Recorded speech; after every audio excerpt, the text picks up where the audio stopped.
Hey. Time for the Out of This World story from rSpace. They say every marriage has its secrets, but most of them are things like, I hate your mother's lasagna, or I've been pretending to like that ugly throw pillow for 8 years.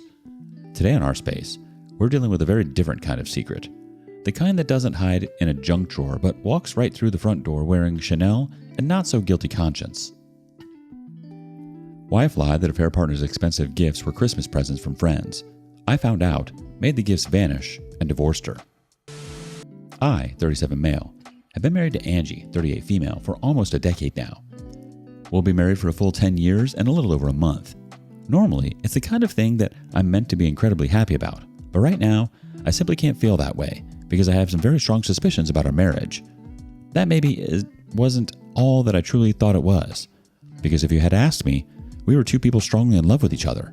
I thought we'd never have any reason to cheat or lie, but I'm realizing that I might not have known her as well as I had hoped. It started with her bringing home a Chanel handbag. If she hadn't brought the box home, I probably wouldn't have thought too much about it.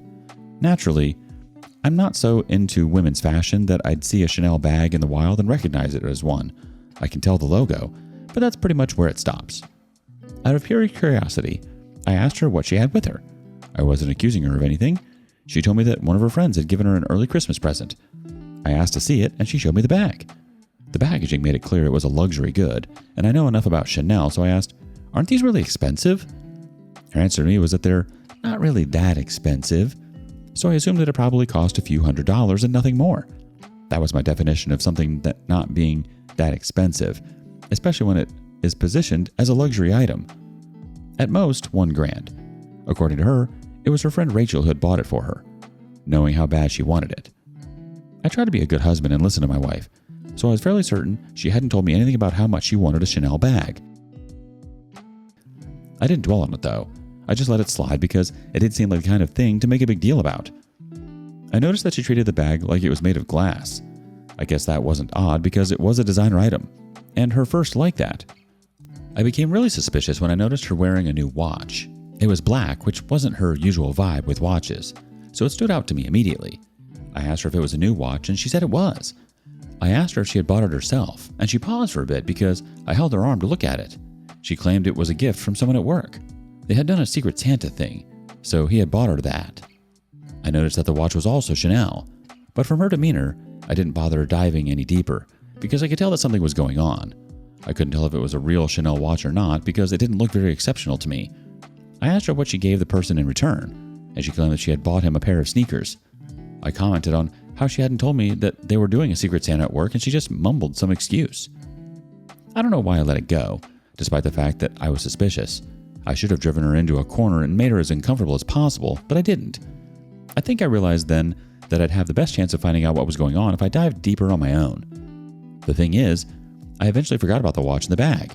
Work got extremely hectic because we had a project that we were meant to finalize before the end of the year. I had to put all of my energy into that, and by the time it was over, I couldn't even remember that I was suspicious about her watch in her bag. Everything came straight back to me when I ran into her friend Rachel.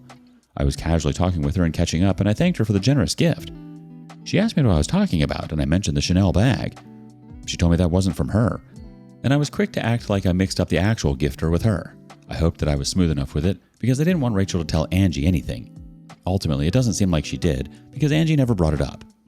However, it was at that point that I truly realized that something was off. I'd only been suspicious before, but now I knew for a fact there was lying going on. So when I got home, I decided to search up the bag and see how much it cost.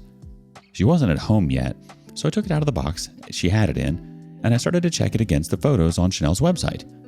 I'm not kidding when I tell you that the bag was worth more than $10,000 at retail. I nearly lost my mind. The first thing that I did was rush to check our joint account because I was scared that she had spent our money on a bag, but I didn't see any transaction that matched it. I remembered the watch too. She had worn it out that day, but I remembered what it looked like so well, and I was able to search and find that the watch was worth about $6,000. I would have assumed that they were knockoffs, since there was no evidence that she had paid for them herself, and that was a lot of money for someone to spend on someone else. But the bag actually had a certificate of authenticity with it, though I assumed that it could be faked by someone with enough commitment. She had lied that her friend bought it for her, which was bad enough, but the best case scenario at that point was that she had lied to me, bought them herself, but bought counterfeits, which were much cheaper than the genuine thing. It still didn't make sense to me because I would not have made a big deal if she had admitted to me that she had bought counterfeit designer goods. I immediately made an account on an authentication website, took really good pictures of the purse, and sent them in.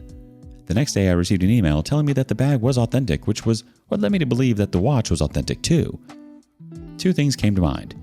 One was silly, and that was that my wife was somehow stolen both of those things and come up with a lazy cover story. The other was that someone had bought her those inexplicably expensive gifts, and it was someone who she had to lie to me about. It was very likely someone I wasn't meant to know about. I just want to know if I'm losing my mind. Let me know if I'm being that kind of excessively insecure husband, because I don't think I am. I'm already getting ready to check her phone and find out who is willing to spend close to 20 grand on her, because I can't think of a single person in her circle who would reasonably spend that on her as a friend.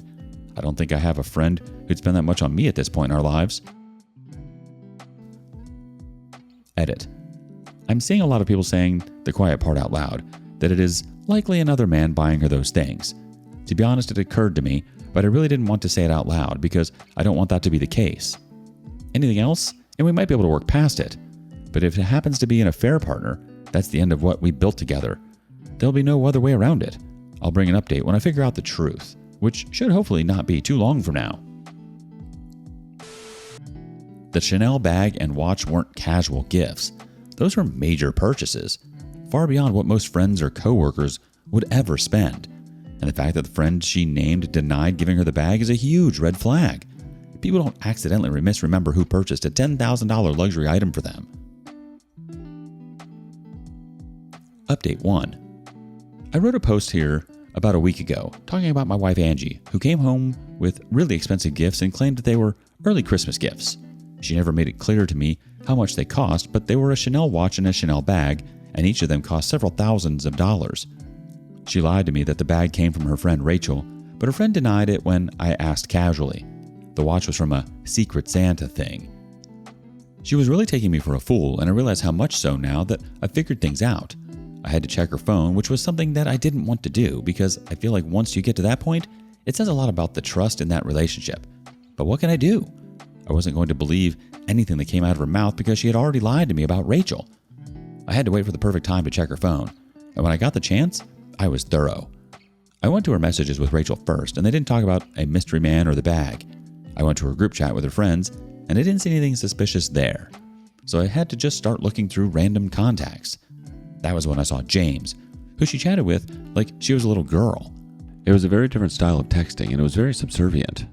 He texted like a normal adult man, with a lot of flirting in there.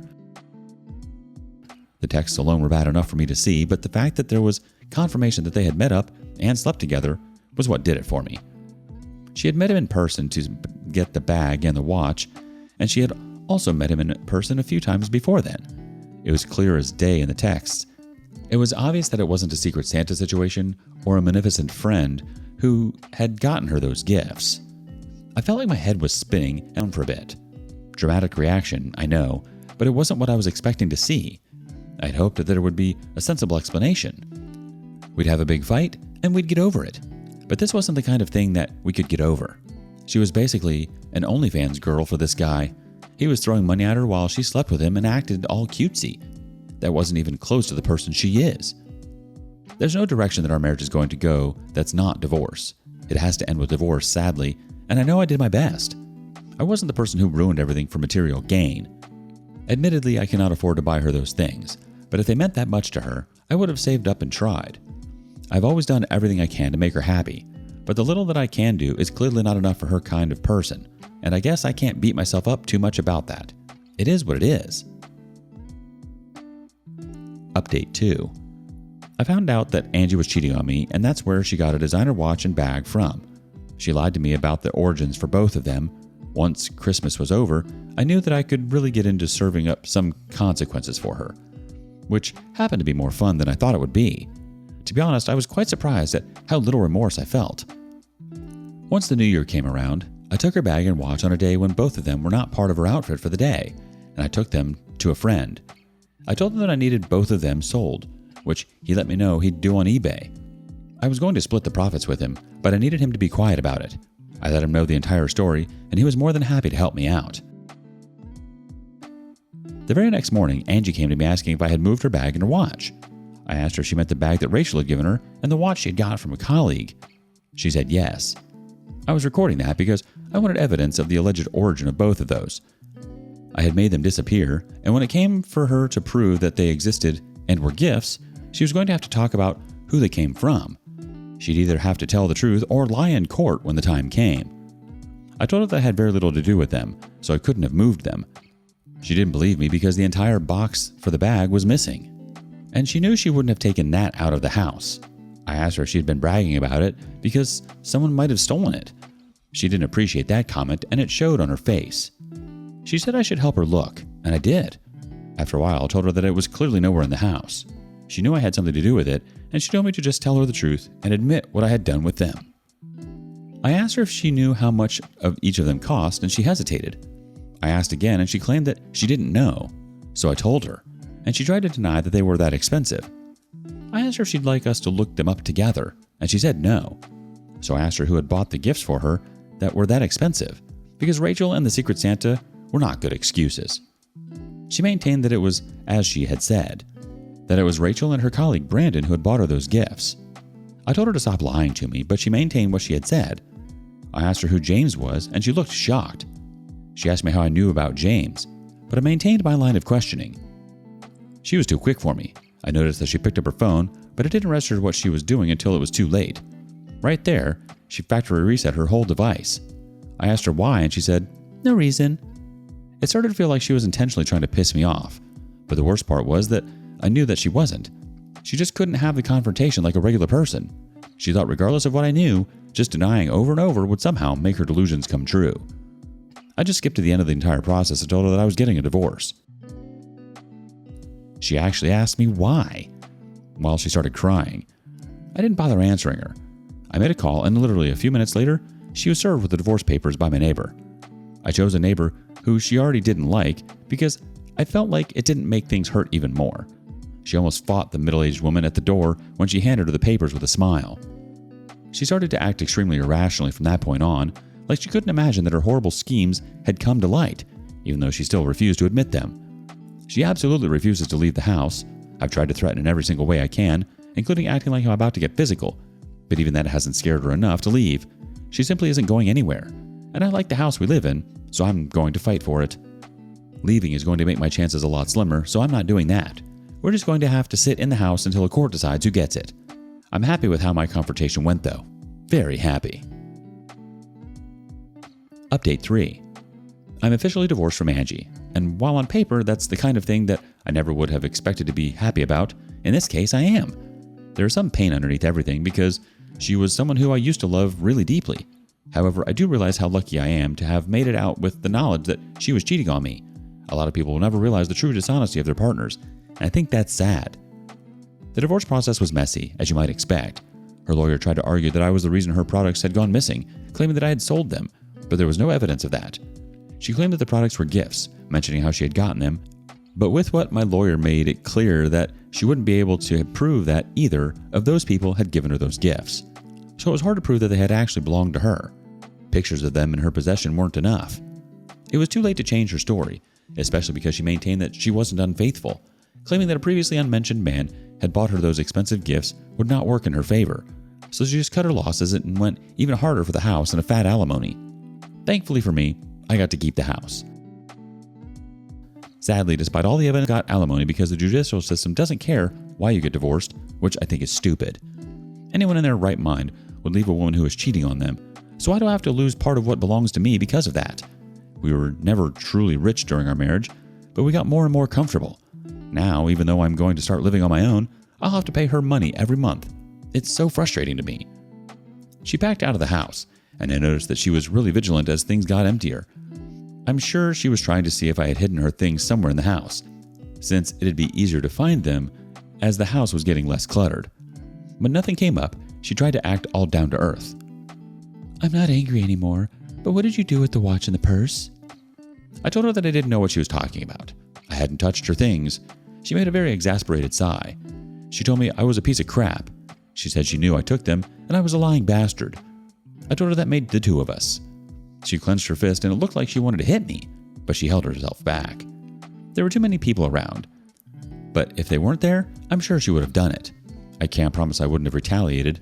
She left after that. We have barely said more than 10 words to each other since then. I split the profits with my friend 50-50 since he had done the risky part. He didn't sell them at retail, obviously, but it was still a lot of money for each of us. I got it in cash since I didn't need it to show up in the paperwork anywhere. Whether she's still going to have her happy life with James, I don't know. He was ready to spend enough to get her these things in the first place, so I don't doubt that he can repeat the feat if he really wants to. He just won't do it while she's my wife. If she wants to be treated like an OnlyFans star, that's her choice. As for me, I'm going to have to build a happy life for myself from scratch. You can do that without a woman, so for now, that's the choice I'm making. Maybe at some point in the future, I'll figure that out. For now, I'm glad to be done with her. And hey, I even profited off of it. That'll help offset the alimony.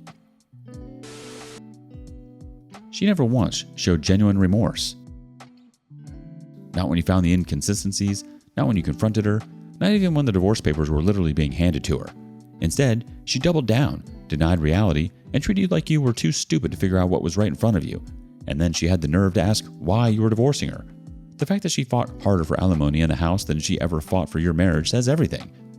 She didn't value you, she valued what she could get from you.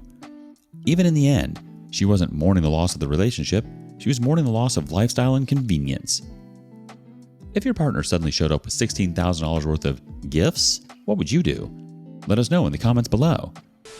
And thank you for joining us today on rSpace. Be sure to like and subscribe and hit that notification bell so you don't miss out on our next video. See you next time.